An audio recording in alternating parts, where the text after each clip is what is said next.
আমি যত দরখাস্ত পড়বে থানার ওখানে একটা বক্স দিব, আপনাদের যদি কোনো অভিযোগ থাকে সেখানে জমা দিবেন। আমি 7 দিন পরে এটা যাচাই বাছাই করে প্রথমে আমাদের যারা এক্সপার্ট আছে তাদেরকে যাচাই বাছাই করবো কোনটা সঠিক, যেটা সঠিক সেটাই করা হবে, কোনো লোকের প্রতি কোনো অবিচার করা হবে না। 94% চিনিযুক্ত অরেঞ্জ ড্রিঙ্কস না, নিন জিরো ক্যাল অরেঞ্জ ড্রিঙ্ক পাউডার। এখানে মূল উদ্দেশ্য হচ্ছে একটাই, যে সাধারণ মানুষের সঙ্গে ঈদ উৎসব যেন আমরা করতে পারি, বা যারা আছে আমাদের এই জনপদের মানুষ তাদের সবাইকে পাশে থাকা বা তাদেরকে একটু সহযোগিতা করা। এখানে এটা সম্পূর্ণ প্রধানমন্ত্রীর ব্যক্তিগত উদ্যোগে সারা বাংলাদেশে এটা করা হয়েছে। আমরা যেহেতু নতুন সরকার গঠন করেছি, আমরা চেষ্টা করছি সাধারণ মানুষের পাশে থাকার জন্য এবং এই উৎসবটা যেন তারা সুন্দরভাবে পালন করতে পারে সেই জন্য আর্থিক সহ অন্যান্য যে অনুদানগুলো আছে আমরা সেগুলো দিচ্ছি। হয়তো পরিমাণ সামান্য, আর এই ইউনিয়নের যাতে জনসংখ্যা কম সেই হিসেবে হয়তো একটু কম আসছে। আবার দেখা যাচ্ছে যে আমাদের উজলপুর ইউনিয়নের জনসংখ্যা অনেক বেশি, টোটাল 18%, 18.5%-এর মতো বেশি, মানে আমাদের এই থানা যা আছে প্রায় 20%-এর মতো হচ্ছে শুধু উজলপুরে আছে আমাদের এলাকার জনগণ। তো যাই হোক, আমরা ওনার পক্ষ থেকে আপনাদের শুভেচ্ছা জানাচ্ছি এবং সবার জন্য ঈদের শুভেচ্ছা জানাচ্ছি।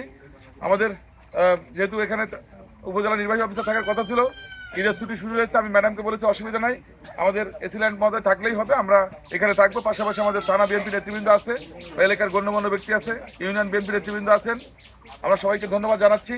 আমরা আশা করবো ইনশাল্লাহ আগামীতে আমরা সবাই মিলে একসঙ্গে এখানে বসবাস করবো একটা সুন্দর পরিবেশে, এবং এখানকার যে ভ্রাতৃত্ববোধ, এখানকার যে সম্প্রীতি সেগুলো আমরা ধরে রাখবো এবং সবাইকে নিয়ে আমরা প্রত্যেকটা অনুষ্ঠান উদযাপন করব।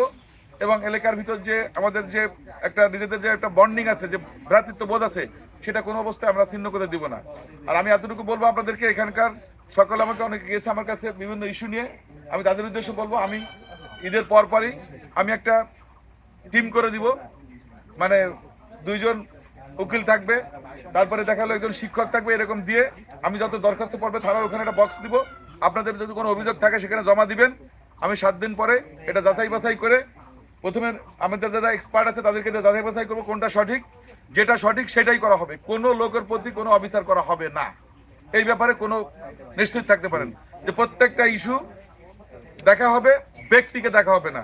যত বড় ক্ষমতাধর হোক, যত বড় দুর্বল মানুষ হোক, প্রত্যেকে ন্যায় বিচার পাবে। সুতরাং আপনাদেরকে আমি বলবো, আজকে সকালে আপনাদের এখান থেকে কিছু লোক গেছিল, যে আপনারা হতাশ হবেন না, আমি উদ্যোগ নিচ্ছি। যেহেতু নির্বাচনের পরে মন্ত্রিপরিষদ আমাকে যুক্ত হওয়ার কারণে আমাকে ওদিকে কিছু কাজকর্ম নিয়ে ব্যস্ত থাকার কারণে আমি এইগুলো দেখতে পারি নাই।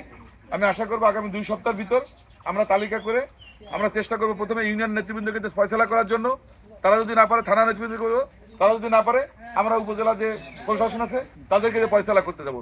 তারা না পারলে কিভাবে করতে হয় সেটা আমরা জানি, সুতরাং সেই প্রক্রিয়া যাব।